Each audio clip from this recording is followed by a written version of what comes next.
Hola a todos y todas, bienvenidos nuevamente al Rincón de Atso, lugar de podcast y videopodcasting realizado por el Grupo Sociedad y Estado Ángela María Fernández, que participa en el Centro de Estudios Históricos y el Instituto de Ciencias Sociales y Humanas de Doble Dependencia, con el CONICET y la Universidad Nacional de Mar del Plata. En la dirección, Francisco Colonna, productor ejecutivo, Max Van Haubart, diseño gráfico, Florencia Benítez, musicalización, Juliana Quiñones, y en la locución, Roque Colonna.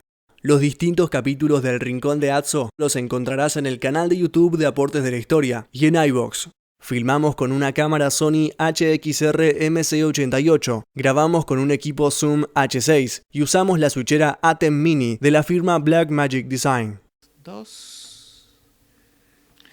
Hola a todos y todas, bienvenidos a un nuevo capítulo del Rincón de Atso, el número 79, Diana, y 84 si sumamos los 5 capítulos de presentación. En la dirección, Francisco Colonna, producción general, Max Van Haubart y diseño de portada, Florencia Benítez. No digo la fecha porque está medio confundida. Estoy junto a Diana Duarte, docente del Departamento de Historia de la Facultad de Humanidades y directora ejecutiva de la web Aporte de la Historia. Me acaban de informar que hoy es 14 de noviembre. Exacto. Bueno, y yo que la acompaño como partener o relleno y les pido por favor que presten atención a mi zócalo y también me recordaron que hay un escudo del Colegio Ilia y un sticker de Ilia. De Ilia. Último capítulo explico. Muy bien. Va a ser picante el último Bien. capítulo.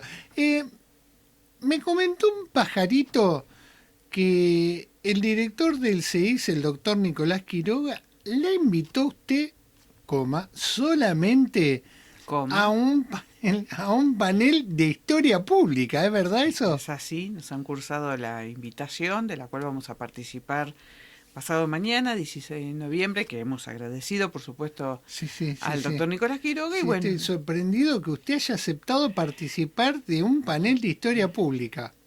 bueno, ¿El título tiene el nombre de su ponencia o de su paper? Aportes de la historia, historia pública o no. ¿Y usted porque yo repetidamente he dicho en el Rincón de Atso que nosotros no hacemos ni divulgación a historia pública. Mire que he sido reiterativo. Y ahora le invitan a un panel de historia pública. Bueno, precisamente porque como todo campo nuevo, sí, necesita saber cuál es su continente y su contenido. Entonces, bueno, allá vamos a ir a... Sí, que... Vamos a compartir con otros colegas. Correcto. La experiencia que cada uno ha iniciado y bueno, creemos de nuestra parte que Aporte tiene bastante para decir. Así que... ¿Dentro de la historia pública o todavía le queda? Bueno, esa es la pregunta a resolver y bueno, esperemos que de la conversación podamos evaluar. Saber si estamos dentro o afuera de la ¿no? historia pública. Sí. Yo por lo que leí está todo adentro. Todo. A mí me hizo recordar, allá lejos hace tiempo, una librería, hoy convertida en editorial, Prometeo. Tenía un catálogo, que por supuesto los catálogos se enviaban por correo, estamos hablando de los años 90, y una librería de una vastedad, o sea, se encontraban cosas exquisitas. Y uno en esa revista, por supuesto, venía clasificado en función de las disciplinas, entonces venían las novedades de historia, las novedades de letras, de antropología, de sociología, de las ciencias políticas. Y hacia el final, el último subtítulo, había una cápite que se llamaba Textos limítrofes. Listo. Que en ese momento, para nosotros, era la confluencia de esos estudios que combinaban historia, antropología, letras, o historia, ciencias políticas y filosofía, y que era difícil catalogarlos, y creo que fue muy ingenioso en ese momento por parte de la librería ese acápite o esa sección en donde uno buscaba precisamente esas obras que contenían o intentaban analizar una cuestión particular desde distintas esferas. Bueno, es una situación similar. Diana Duarte tiene esta peculiaridad. Cuando está picante, nadie se da cuenta. Por eso. Así que bueno, allá vamos. Allá vamos. Bueno, allá me alegra que le hayan invitado a usted Me alegra que me hayan dejado afuera a mí. Bueno, yo no puedo ir por razones que no puedo realizar actividades presenciales. Pero bueno. Pero sí le tenemos que agradecer a Nicolás la posibilidad. Y en el caso nuestro, a Francisco Colonna, sí, que fue el mentor del título. Sí, él está convencidísimo que nosotros, desde el momento cero del nacimiento de Aporte de la Historia, hacíamos historia pública. Bueno. Es uno de los más convencidos. A la juventud hay que darle... Claro, yo soy como un talibán del no, pero bueno. No, sí, bueno, que bien. Ahí estamos. Hacemos la aclaración recurrente que este capítulo está pensado para un público determinado. Los alumnos que están cursando la materia Historia Americana General Preindependiente en el segundo cuatrimestre del 2023. Y asimismo para graduados de nuestra disciplina y de otras afines. Sabemos que la posformación es muy importante para actualizarnos, especialmente para los colegas que van a transformar este material para sus clases en los colegios medios. Estimamos que se suman otras audiencias que consuman SVOD o FVOD en la ventana de aporte de la historia que se emite en la plataforma de YouTube. La producción continúa insistiendo con el número 30, que estamparé en mi camiseta de Flandria. Muy bien. Bueno, bien, todo tuyo. Bueno, el podcast de hoy está orientado a explicar, por supuesto, como hacemos siempre, en las líneas más sobresalientes, el contexto previo al momento de la independencia de las 13 colonias norteamericanas. Correcto. Y para sintetizarlo vamos a decir el contexto socioeconómico de los Estados Unidos, sí, antes de su independencia, de los rebeldes. Y luego sí, algunas, en eso lo anterior va a estar a mi cargo, y luego un perfil más definido, sí, acerca de qué representa ese proceso, ahora sí, el proceso de independencia, en un contexto de los contornos políticos y de las interpretaciones que hay al respecto, que eso va a quedar en tu caso. Sí. De mi parte es un texto, vamos a decir la verdad, de los pocos que hay en castellano respecto de la historia de los Estados Unidos, y me refiero al texto de Aurora Bosch, ajá, que es un texto de características descriptivas, lo cual no lo hace ni mejor ni peor, lo hace muy útil en función del mercado. Del mercado, porque tenemos un clásico como es el de Stevenson, el de Kardegler, el de Parrington, que es una especie de sí, prócer de la historia de los Estados Unidos. Claro, para la historia de los Estados Unidos, pero la bibliografía en el idioma original es infinita. O sea, aunque ahora con la inteligencia artificial ya hemos renunciado nosotros a hacer traducciones porque, bueno...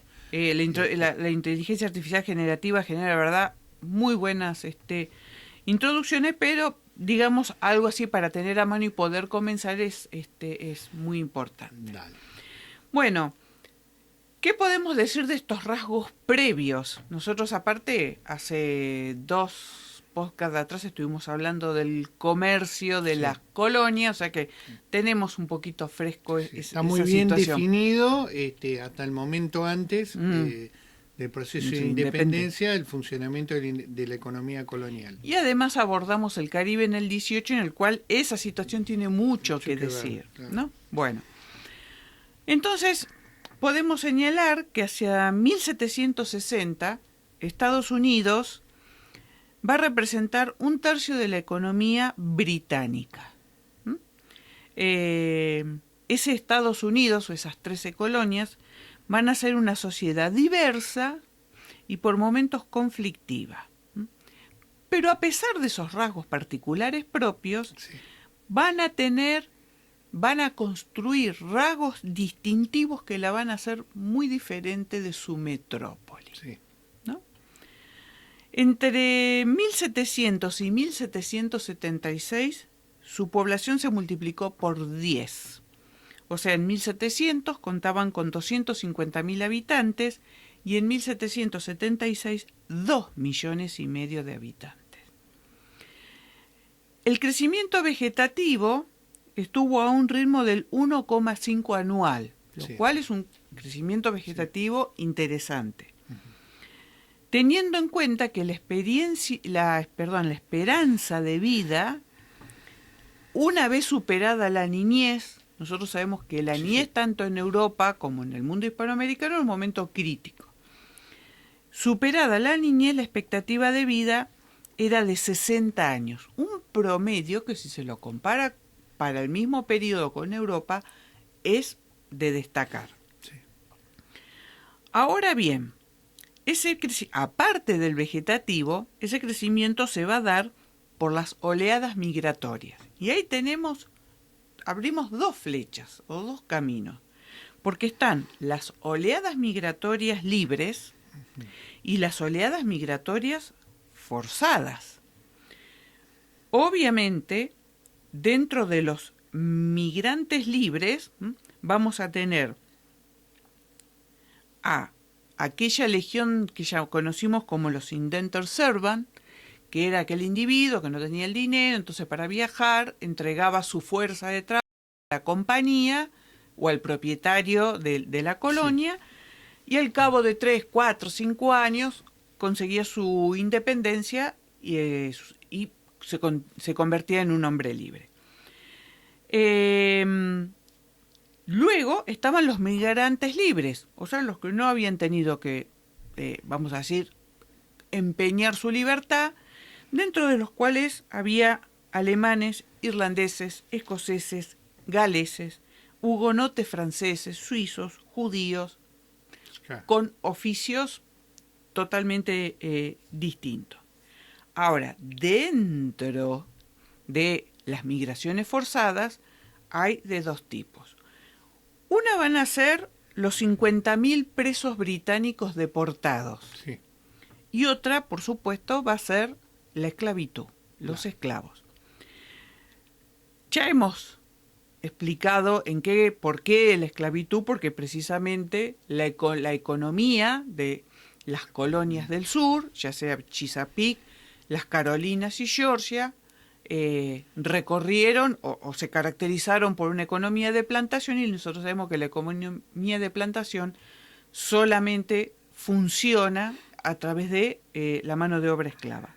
Pero en el caso de los 50.000 presos británicos deportados, permíteme explicar muy rápidamente que por qué, de dónde surge. Y acá tenemos que cruzar el Atlántico, vamos hacia la metrópoli, hacia Gran Bretaña, y nosotros sabemos que el siglo XVIII hay una modificación de la agricultura, por decirlo muy rápido, que esa modificación, esa explotación de la agricultura requería una mayor concentración de la tierra para hacer efectivo todas esas nuevas tecnologías del momento, y que eso comenzó a dejar afuera si había un sector de medianos, pequeños propietarios, y en muchos casos trabajadores rurales, que a su vez tampoco encontraban lugares en la ciudad. Y eso, está muy bien estudiado por E.P. Thompson, que tiene que ver con esa oleada de robos, pillajes que se daban en los caminos, en los bosques, porque evidentemente era gente sin tierra, sin trabajo, sin oficio. Obviamente las cárceles, a causa de esas situaciones, se empezaron a llenar, y además había una ley en donde si uno contraía deuda y no las pagaba, iba preso. Entonces había un conglomerado de o la leva militar, si vos querés, que es la más común. La más común. Lo cierto es que la metrópoli idea una fórmula, y es la siguiente. Sí. Le brindaba, para estos casos de deuda y pequeños pillajes, delitos más grandes no, le brindaba la posibilidad a estos presos de canjear su situación de recluido por convertirse en un hombre libre, bajo ciertas condiciones, del otro lado del Atlántico, o sea, en las colonias, con la condición que no podían retornar nunca más. Sí. Por eso que en un primer momento lo que alimentó, vamos a decirle, esa mano de obra fueron los indentured servants, pero ellos en 3-4 años liberaban su situación, y los presos deportados. Después, entonces de ahí se alimenta en este conglomerado, es ese perfil de migraciones libres y forzadas. Para que tengamos una idea respecto de los esclavos, hacia 1780 un quinto de la población era esclava, o sea, 575.000 y concentrado en un lugar geográfico determinado. Exacto. Cuando nosotros hicimos el otro podcast que está, si lo quieren ver en Genially, en uno de los gráficos, sí, uno puede ver la relación de población esclava respecto de la población total. Para las Carolinas y el Chesapeake, el porcentaje de participación es el 45% de la población. Para Nueva Inglaterra y las colonias del medio no llega al 5%. De ahí te da, en eso te da este promedio. Por supuesto, en la zona de frontera, lo que se va a empezar a convertir paulatinamente hacia... La presión es terrible, en un área muy determinada, 2,5 millones de personas empujan. Claro. Entonces, esa presencia en la frontera comienza a generar conflictos, primero relativamente livianos, suaves, hasta conflictos de una mayor envergadura con las poblaciones nativas, porque son otras naciones, no son las de la recepción inicial. Exactamente. Con las cuales Washington va a generar tratados en las cuales se les reconoce muchos principios de la futura Carta Constitucional. Y hoy sí, ellos se denominan como primeras naciones, con resguardo de derechos, sí, más allá del tratamiento posterior que hubo hacia ellas una vez que la expansión fue total y no se quiso respetar esos derechos. Hacia 1790, un poco más de la mitad de la población de su origen, ¿no?, estaba fuera de Inglaterra. En 1760 para 1760 nos vamos a encontrar con una sociedad muy rural, porque solamente 170.000 vivían en las ciudades. Bueno. Si nosotros decimos que hacia el 76 tenemos 2,5 millones, le sacamos un poquito, sí, y vamos a suponer 2.200.000. Sí. Bien, 170 en la ciudad, el resto estaban en el ámbito rural. La agricultura logró interconectar una economía intrarregional y regional, ambos frentes. Todavía nos vamos hacia lo internacional. Sí. Primero, estos intercambios se dieron a través de productos propios de la agricultura, pero luego aparecieron las primeras manufacturas de tejidos y zapateros. Sí. ¿Qué sucede? En los intercambios entre las colonias británicas y la metrópoli siempre existía un déficit en contra de las colonias. ¿Cómo lograron cubrir el déficit las colonias? Convirtiéndose en abastecedoras del Caribe, de las propias colonias de las West Indias, pero también con el Caribe español, cosa que comentamos en el podcast anterior. Sí, sí.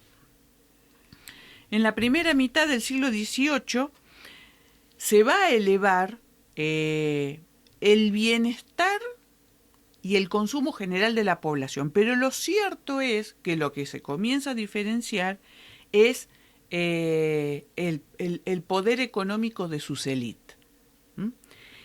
Y se empieza, ahí sí, dice Aurora Bosch, a observar la desigualdad de riqueza en las colonias, cosa que en los inicios había sido mucho más horizontal, ahora se empieza a notar esa verticalidad. Principalmente, ¿dónde? Nueva York, Filadelfia y Boston. El arrendamiento de tierras, por ejemplo, fue una solución a esta presión, porque quienes van llegando se encuentran con élite que concentraron grandes cantidades de tierra, ¿no?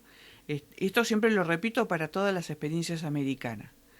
Un querido profesor dijo una vez, menos mal que nadie tuvo Eduardo Míguez. tuvo la peregrina idea de no postular que la tierra era un bien escaso en América. Sí, sí. Sí podemos discutir su concentración. Eso es sí. otra cuestión. Lo cierto es que esa presión se nota desde Nueva York hasta las Carolinas del Norte. Entonces, el arrendamiento, quienes van llegando y aquellas élites que ya están consolidadas van arrendando. ¿Bajo qué condición?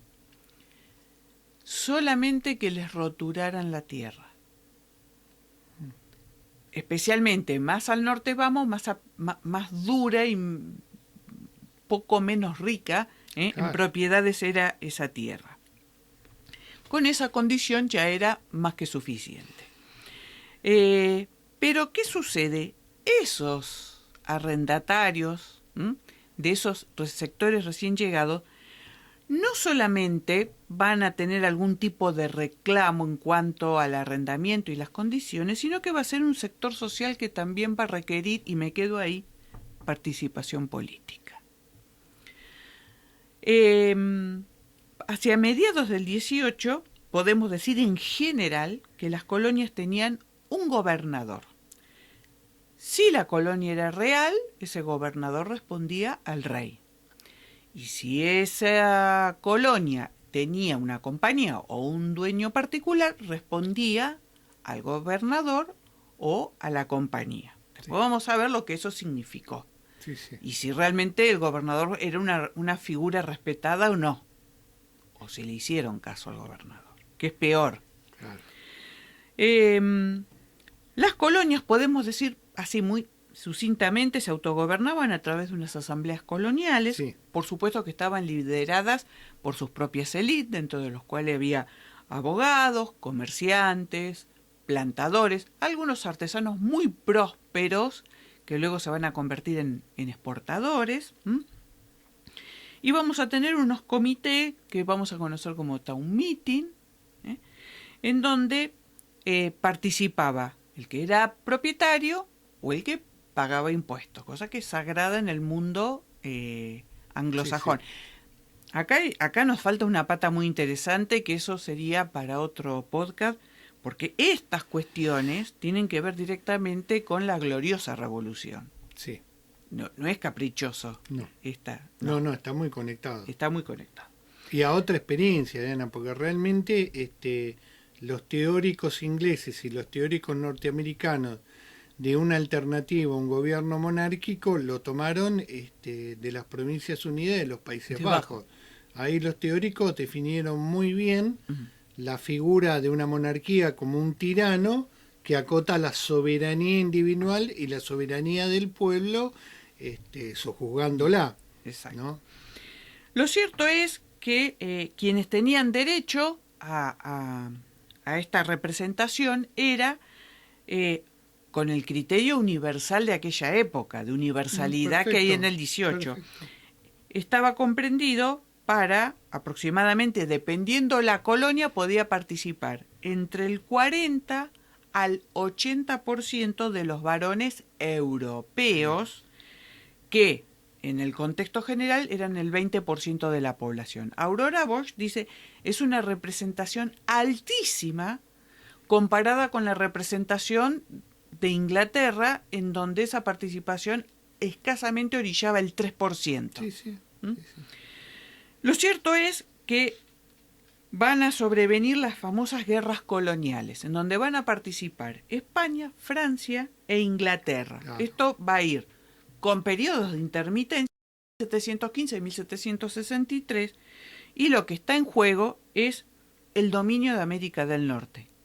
¿Quién se queda con cada parte? Y ahí, bueno, entramos en un entramado entre guerras, negociaciones, compras, ventas, cesiones, etcétera, etcétera. Y también, Diana, me gustaría señalar que ahí es el nacimiento de las milicias coloniales de la Nueva Inglaterra, ¿no? En la cual los criollos participan de forma muy activa, porque era una forma también, como veteranos de esas guerras, de acceder a tierra y a derechos de participación política.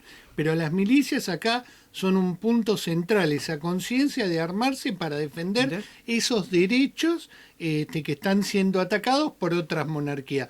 porque ellos no se ven como defensores de los derechos de esa monarquía de la vieja Inglaterra, sino se ven enemistados con esa monarquía que están atacando sus principios.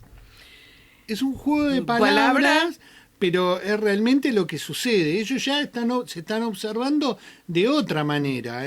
Es como una alianza con la monarquía británica frente a otra monarquía que pretenden, vuelvo a decirlo, ocupar el territorio que ellos están administrando, pero también presupone otra legislación y otros derechos. Dentro de esto, para que tengamos una idea, entra la península de Florida, el territorio del Canadá Atlántico, Maine, el Valle del Ohio, y tendríamos 4 podcasts más. Lo cierto es que esta experiencia bélica, el desarrollo económico y los cambios sociales van a acentuar de una manera, van a acelerar esa diferenciación con la metrópoli. Entonces, las colonias se van a sentir de alguna manera libres e independientes unas de otras. No estamos hablando respecto de la metrópoli. Hay una autonomía interesante, una economía agraria, los nativos que van a estar corridos de sus áreas normales, el avance sobre las tierras, la presencia de esclavitud. Ahora, si estas variables diferencian a las colonias, la pregunta es, ¿qué les da cohesión? ¿Qué les da homogeneidad? Sí, qué difícil eso, ¿no? La religiosidad común, el protestantismo. Y el idioma. Diría alguien. Sí. El protestantismo en sus generosas variantes. Sí. Puritanos, cuáqueros, luteranos, calvinistas, hugonotes, congregacionistas. Ellos no se preguntan si son criollos o provienen de la Nueva Inglaterra. Preguntan primero el culto. Exacto. Y aún hoy lo siguen haciendo, Diana. ¿Qué culto es el que vos adscribís? En general podemos decir un buen nivel de alfabetización. El 40% de la población van a ser en general promedio de las colonias. Estamos hablando propietarios artesanos, tenderos. Los colonos europeos se van a dar a una muy buena participación tanto de la sociedad civil como de la sociedad muy rápido. Europea. Ahora bien, dentro de estos contextos de guerras, vamos a tener entre 1754 y 1763 la guerra franco-india, que es del otro lado de los Apalaches, en el Valle del Ohio. ¿No? Para que tengamos una idea, pensemos, a la altura de Nueva York y por debajo de los grandes lagos, eso que está corrido por detrás de los Apalaches, gran planicie. Ese es el Valle del Ohio. Evidentemente, despertaron una situación que estaba adormecida y esas naciones no van a reconocer la presencia de los europeos. Ellos no reconocen ningún tipo de dominación por parte... Por eso te decía, sí. Con lo cual, obligaron a Inglaterra a aumentar, porque eso le obliga a un reforzamiento de lo militar. Las guerras son caras, eso ya lo tenemos claro. Una mayor presión impositiva. En Inglaterra ya no se podía aplicar un solo impuesto más, porque ya bastante conflictiva era la situación. Por lo tanto, ¿sobre quién van a recaer los impuestos para poder sostener y reforzar la defensa? Ese gasto militar defensivo, sí. Sobre las colonias. O sea, pensémoslo nosotros en términos borbónicos para el mundo español. Sí. La defensa, defender La Habana, defender Cartagena de India, defender el sur por donde estamos nosotros. Todos esos gastos, ¿de dónde sobrevinieron? Como dice Marichal, de la exacción impositiva de las colonias. Y los habitantes de la Nueva Inglaterra sospechaban que esos militares que venían en función defensiva realmente eran invasores. Los veían de esa manera. O sea, era tan sospechoso el soldado que defendía otro imperio o otro reino. Como el propio que venía. Exactamente.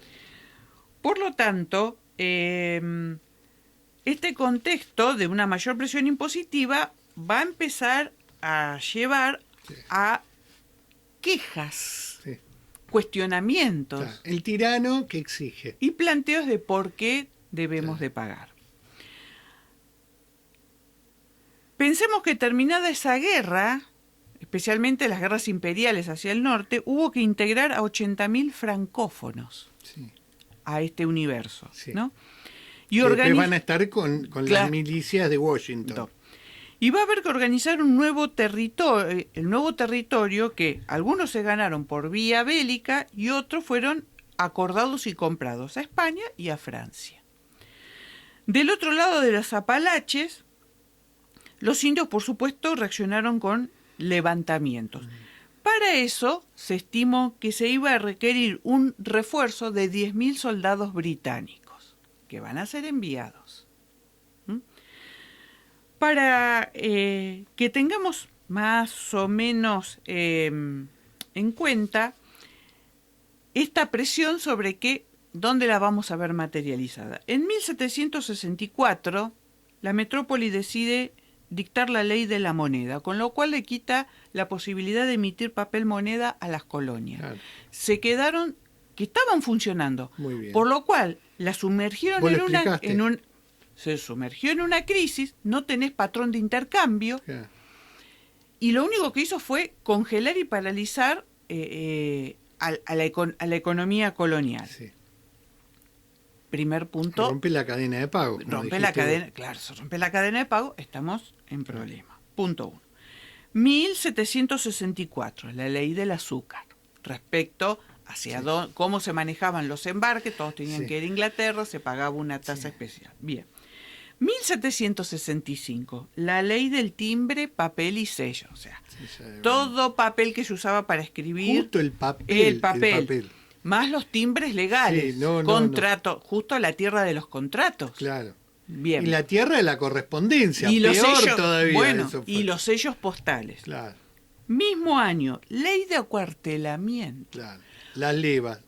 No, y algo peor encima de las levas. Obligaba que los colonos debían hospedar a su cuenta a esas tropas británicas que llegaban. Sí, tan amistosos los de la Nueva Inglaterra con lo de la vieja Inglaterra. Bueno, los conflictos de convivencia y otras cosas que se generaron a partir de ahí.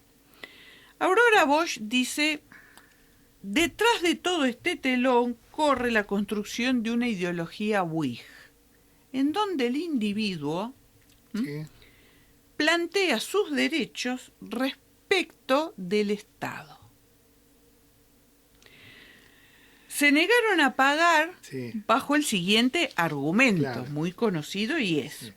Que lo tenían preparado ya, Estaban esperando el momento. No es que sotoboche dijeron, empecemos a pensar este problema. En realidad es un parafraseo de lo postulado por Adams. Claro. Entonces dice, los colonos hemos nacido libres, somos ingleses libres. Y no podemos estar sometidos a pagar un impuesto si no hemos tenido la debida representación. Exactamente. Frente al tirano que nos somete. Adams dice, somos hombres libres, pero nos quieren convertir en esclavos tributarios. Una frase de esas que van... Ya te diría que es para usar ahora, no en ese momento. Exactamente. En 1772... se van a generar en las colonias y con distinto ritmo e intensidad las protestas por esta secuencia de impuestos. Entonces la pregunta fue, ¿y por qué no nos independizamos? En términos muy generales.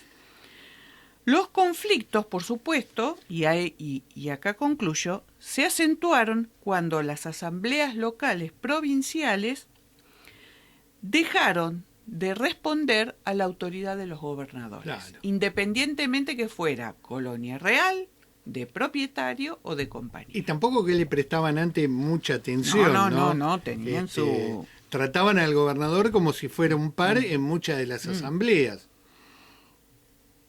Bien, y por supuesto, o sea, con todo este panorama de no querer convertirse en un esclavo tributario, ya está todo dicho. Bueno, yo voy a hacerlo más difícil. Lo voy a decir directamente. Si ustedes quieren leer sobre los acontecimientos de la independencia de Estados Unidos, hay mucha bibliografía en la web, que es muy buena, sí. Si uno sabe curar el material. Lo de Wikipedia me parece muy interesante, por quienes participan en hacerlo.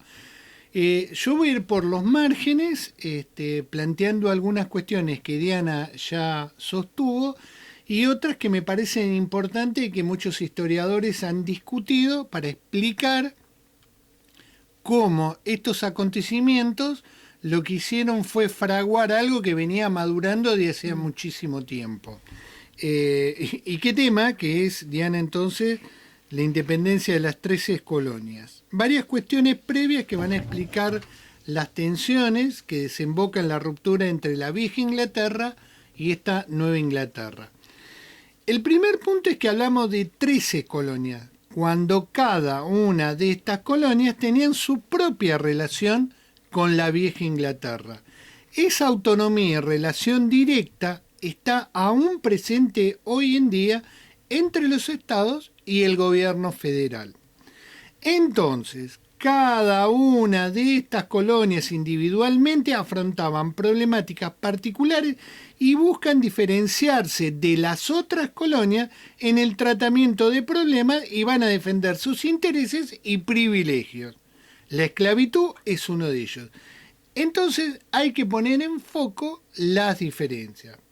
La pregunta que las une en el proyecto de ruptura es la visión más clásica que aborda esta cuestión, que es la unión, no las diferencias. Vamos a mirar hacia el interior. En términos políticos administrativos, cada colonia estaba subdividida en condados y cada uno de ellos contenía ciudades o pueblos, que se denominan city on town. La representación y un elector imperfecto determinaba muchas de las autoridades. Ejemplo, para elegir un pastor para la comunidad se hacía una selección de postulantes y después los electores, entre comillas imperfectos, determinaban la mejor propuesta.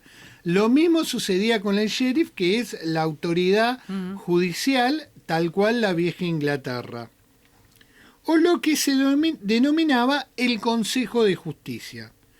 La iglesia, según la congregación, se convertía en el edificio público donde se realizaban muchos mitines para determinar distintos problemas municipales. Y acá yo estoy bajando la escala. Ahora, ¿quién entraba en la categoría de elector imperfecto? Vos algo adelantaste. En muchos condados, quienes poseían propiedades, en otros quienes abonaban su impuesto, en muchos casos las mujeres poseían propiedades y tenían el derecho a tener voz y voto en los mitines o meeting town. La gran mayoría de los casos no representaban. Claro.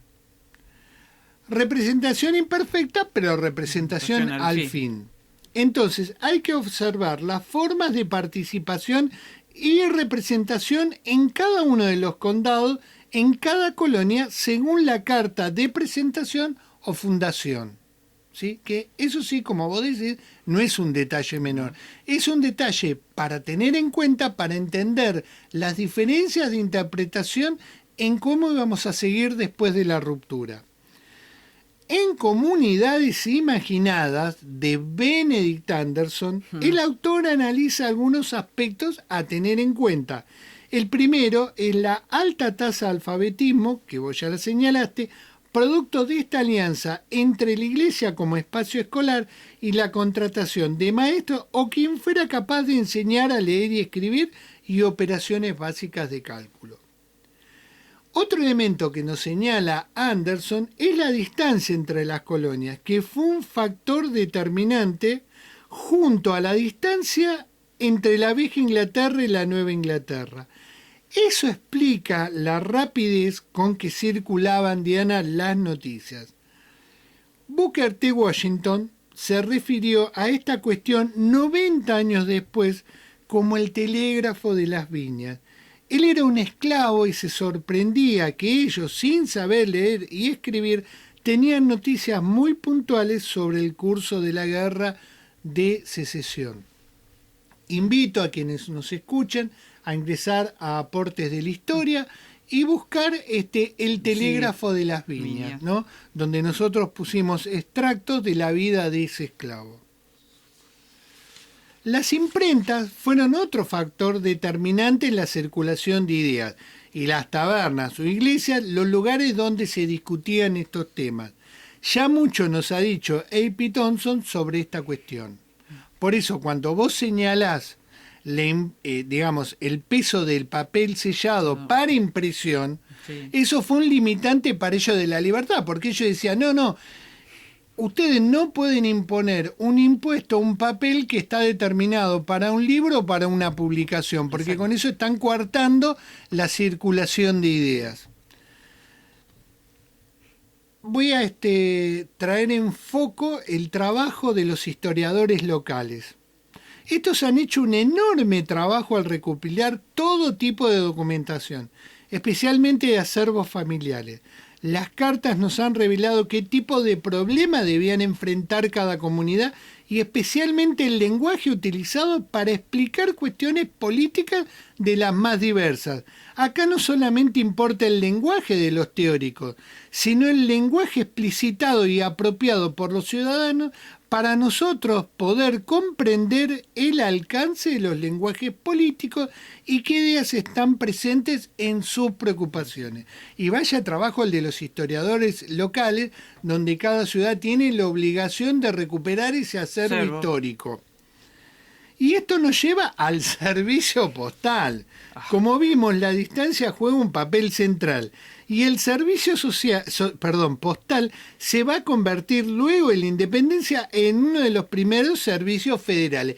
Alguien una vez me dijo, vos no le tenés que tener miedo a la CIA, no le tenés que tener miedo al FBI, no tenés que tenerle miedo a ATF, alcohol, tabaco y fuego. Armas, no tenés que tenerle miedo al servicio secreto. Al único que vos le tenés que tener miedo es al servicio postal. O sea, la infraestructura para descubrir delitos y otros hechos que se producen a través del servicio postal, lo configuran como una institución federal de muchísimo peso. Y de muchísimo peso antes que se convirtiera en una institución federal. O sea, que cada vez que ustedes ven un film sobre el servicio postal norteamericano, no FedEx, estoy hablando del servicio postal norteamericano, que tiene un poder policial prácticamente. Corta acá, ¿no? La ilustración va a jugar también otro papel central. Siempre observamos el fenómeno desde Europa y su impacto. Lo cierto es que también hay que prestar atención a los ilustrados de las 13 colonias, no como receptores de teorías políticas, sino también como formuladores y adaptadores a su realidad cotidiana. Algunas ideas sobre la tiranía y quién es el tirano. En ese momento era la vieja Inglaterra, no solamente la monarquía como enemigo. Esa ruptura está instalada desde el comienzo del proyecto puritano y las libertades que los habitantes de la Nueva Inglaterra debían tener. Las leyes que nos permiten ser libres frente a la tiranía. El otro tema es cómo se piensa la organización estatal luego de la ruptura con la vieja Inglaterra. Y esto lo planteo como un tema a tratar en el aula de los colegios medios. Yo siempre decía cómo reemplazar el orden anterior, en el caso español, ¿no? La mirada puesta en el ensayo de construcción de una república como mejor forma de gobierno civil. La república no tenía buena prensa dada la experiencia de Cromwell. Sin embargo, Thomas Paige fue el que zanjó esta disputa frente a la monarquía. La república es la mejor forma para garantizar la soberanía del pueblo. Pregunta, ¿todas las colonias estaban de acuerdo con estos discursos que circulaban? ¿Quiénes son las voces discordantes? Hemos aceptado que esto nació naturalmente y, como hemos visto, ese tránsito fue mucho más rico. Y esa república, Diana, debía ser federal, tal cual lo sostenían sus partidarios, con una representación indirecta de electores frente a los republicanos antifederalistas que proponían una democracia directa. Este enfrentamiento continúa hoy en día, y lo hemos visto en la elección de Trump y también en varias elecciones donde se discuta por qué los electores son los que eligen al presidente de la República y por qué hay estados que tienen más electores que otros. Ahora bien, la idea de confederación estaba presente, Diana. ¿Qué significaba una confederación? Bueno, los teóricos planteaban que eran comunidades libres frente a un poder tiránico y que era la mejor respuesta a un estilo de vida social que debía formularse en términos políticos, los plantadores. Lo cierto es que tempranamente está presente la idea de Estado federal y el de una confederación. ¿La República podía caer en una tiranía? ¿Cuál es el contrapeso? La solución fueron los cargos temporales y el sistema de poder según Hume o Montesquieu. Yo iba a leer un párrafo de Repúblicas y Republicanismos en la Europa moderna del siglo XVI al siglo XVIII que compiló Manuel Herrero Sánchez. Yo creo que es muy extenso, Diana, y lo que voy a hacer, si vos me permitís, en la página de aportes, copiarlo como cita de autor, para que quien quiera leerlo pueda recuperarlo, porque es una buena síntesis de todas las teorías políticas. Bueno, como viste, fui muy por afuera, marcando más discordancias de lo que se ha aceptado comúnmente. Vuelvo a repetir, el que quiere leer sobre los acontecimientos, hay mucho material. Basta decir que entre la declaración, las guerras de independencia, porque la declaración es un papel firmado, pero después hay que sostenerlo en el territorio. Porque cada una de las colonias planteó su propia constitución. Claro. Y cada uno de los condados votaba si la constitución de la colonia era apropiado para sus intereses municipales. O sea, mirá cómo viene la discusión. Lo cierto es que si empezamos a cronometrar desde 1776 hasta que llega la Constitución de Filadelfia, que es la que finalmente los une a todos, transcurre una década y media hasta que eso, con idas y venidas. Y también tiene que ver cuando se decide que Estados Unidos sea una nación. Y ahí entra la historia escolar.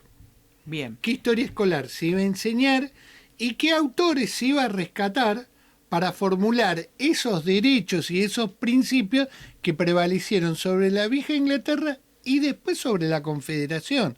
A pesar que la historia de Estados Unidos después va a ser una historia de segregación a partir del fin de la Guerra de Secesión. Con esto termino y no aburro más.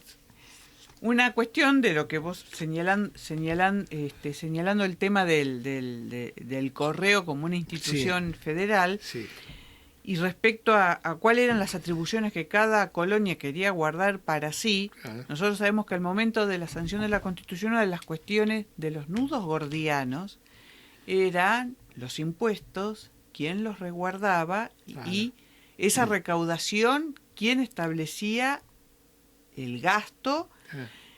Entonces yo les comenté en la clase en la facultad a los alumnos que, digo, fíjense la construcción de que en la actualidad es inverso. Los impuestos federales, por ejemplo el tax, que vendría a ser nuestro IVA, es al revés, porque acá el IVA lo cobra el Estado federal y luego se lo reparte a las provincias de acuerdo al índice de coparticipación. En Estados Unidos es al revés.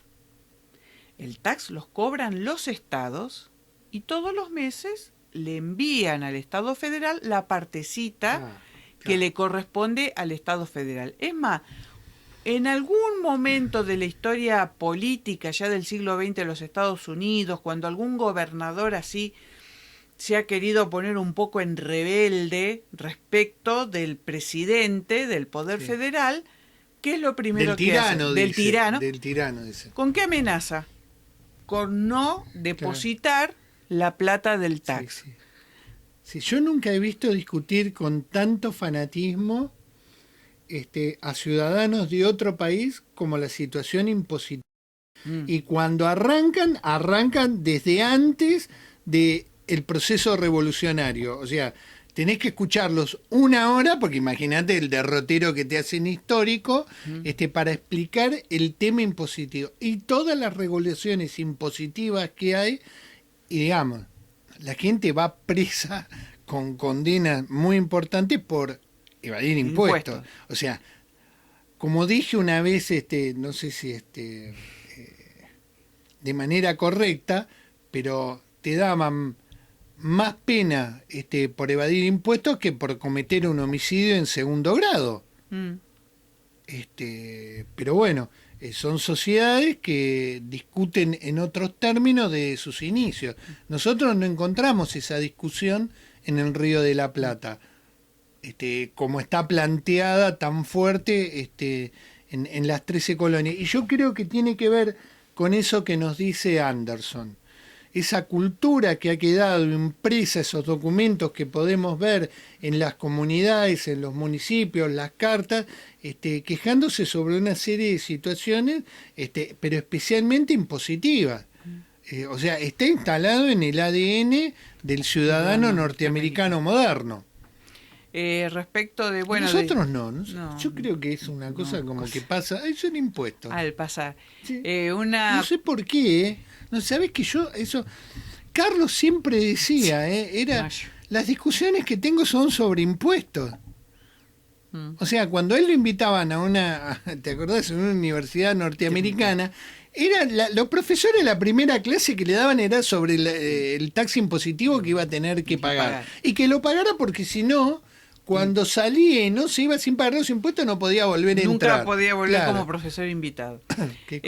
Una cuestión, ya que mencionaste la historia escolar, después, bueno, cuando se publique y subamos la portada que hizo Florencia Benítez, nuestra diseñadora, precisamente, bueno, toda la pictografía, la épica y las pinturas que hay respecto del momento de independencia, esa pintura que pertenece al periodo neoclásico, hecha por Leutze, que es un pintor germano-americano, que es Washington en un bote de medidas bastante modestas, con el pueblo remando y él marcando el horizonte cruzando el río Delaware. Por ejemplo, esa pintura es de 1850, o la clásica donde están Jefferson parado, Adams y Franklin sentado con un montón de papelitos, bollitos, borradores tirados en el piso que están tratando de llegar a alguna conclusión.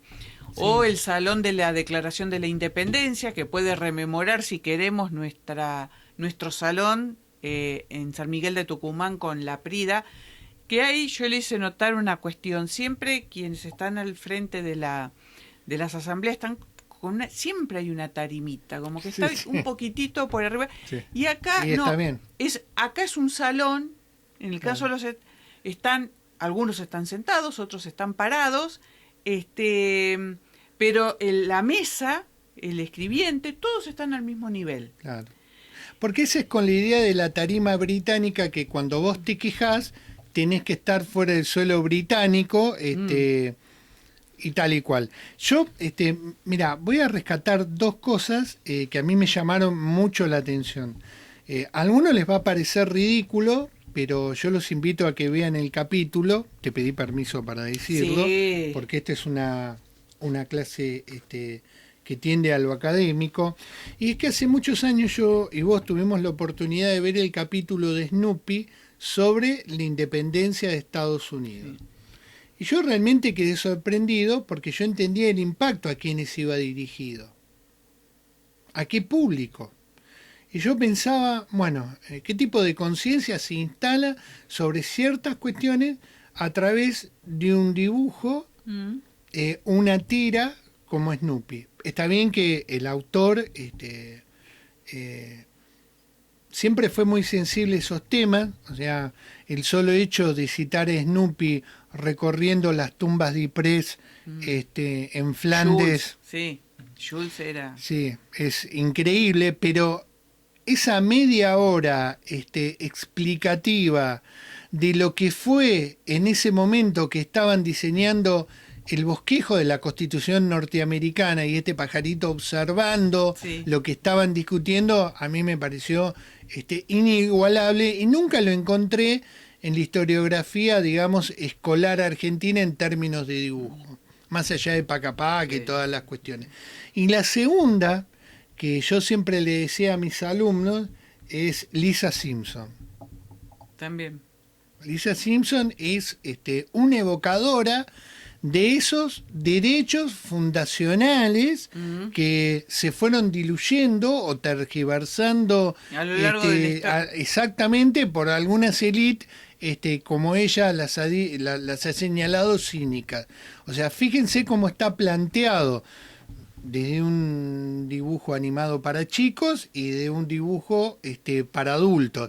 Pero la voz de la conciencia es una chica. Sí. Es una nena que está rememorando esos viejos principios. Bueno, no más.